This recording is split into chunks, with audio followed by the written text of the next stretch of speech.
Welcome to Employers and Assessment, brought to you by Education and Skills Funding Agency and Federation of Awarding Bodies. I'm Karen Bennett, and this episode I will be speaking with Amy Barber. Amy is Apprentice Programme Manager at Severn Trent Water. So let's get started. So can you tell me a little bit about the value that EPA has brought to the apprenticeship programmes in your organisation?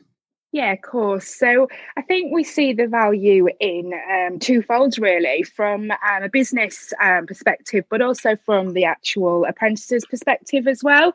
So definitely endpoint assessment has built, particularly for some of our real safety critical standards, some real rigour and consistency across those roles. And it just gives us a little bit more assurances when we get to gateways and sign off prior to EPA, that our apprentices are where they need to be and that they're competent in their roles. So previous sort of old frameworks, we've had examples where we've had apprentices that have been signed off for electrical qualifications and electrical apprenticeships. But actually, when our internal teams go and sign them off to authorise them in effect to go and work in some really dangerous environments, they've not been up to the mark. Whereas endpoint assessment allows us to do that before they actually complete their apprenticeship. And if there is further work to be done, then we can do that at that point. But I think also from a apprentices perspective as well, the real sort of value that they put on the process, and particularly with some of the differentiation of grades as well, it really or they really get a lot of value and pride in achieving their apprenticeship, and that's something that's really rewarding to see as well. Thank you. Yeah, so that's really interesting to see both the value from a business and apprentice perspective.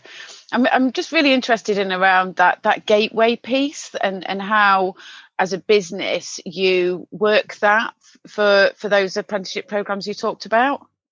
So for our utilities, really safety critical ones, we are on some historical endpoint assessment plans, and there is what's called internal standardisation built in that.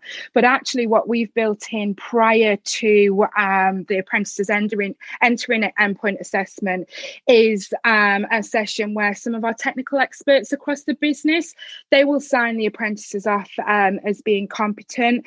The line managers will sign them off as being competent and ready to go into role as well, and their training provider will sign them off as have been done the required work whilst they're on programme and signing to say that they're ready for endpoint assessment. So there's a real sort of rig around that end before we actually enter somebody into endpoint assessment. Thank you. So my next question is, what do you do at Severn Trent Water to ensure that your apprentices are prepared for the EPA? Yeah, it's quite interesting actually, because we've got over, I think it's about over 15 different standards we've currently got apprentices on at the moment, and that probably comes with about 15 different endpoint assessments. So it's really varying in terms of our approach. So and I'll go back to the sort of safety critical utilities ones, we're heavily involved in that endpoint assessment process. We'll do workshops with the learners running up to endpoint assessment. Some learners prefer one-to-one coaching sessions. We'll do practice examinations, etc.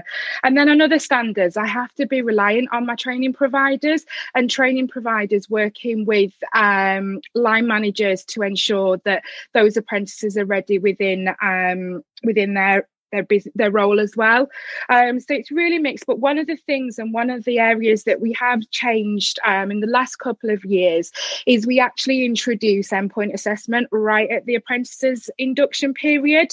So not only do we talk about the journey that the apprentices are going to go on, we actually talk about what's the requirement at the end, so they know their flight path from day one. And that's something that we do aim to get line managers on board with and involved, so everybody's got a real understanding of what that end period looks like. That sounds really, really sensible. Have you had any feedback from apprentices on how that's working for them? Yeah, so I've been we've been delivering endpoint assessment probably for about 4 or 5 years now. We're one of the early adopters of the new standards, and in the first couple of years, really, we used to get a lot of feedback around the apprentices were really confused about what that end period looks like. Whereas definitely in the last year, and obviously I've just literally done our intakes this year's inductions, and I think the feedback that we've had is that it's good that they can see where they're actually going to, and line managers can support them in that journey. Brilliant. Excellent. So finally, what lessons can you share with other organisations about how you've worked with providers and endpoint assessment organisation throughout your apprenticeship programmes?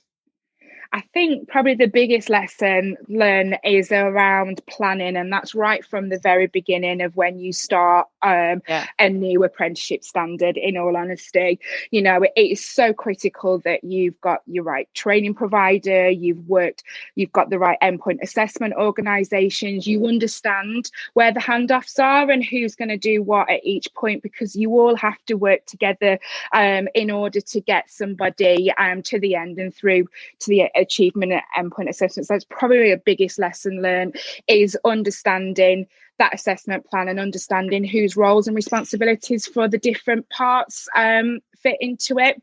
Okay, so that's really helpful. So it's about understanding the assessment plan and understanding the roles and responsibilities. So brilliant. Thanks very much for that. Thanks very much for sharing these insights, Amy. It's been really great to talk to you. You're listening to Employers and Assessment on FE News. Check out our other episodes on the FE News website or wherever you find your podcasts.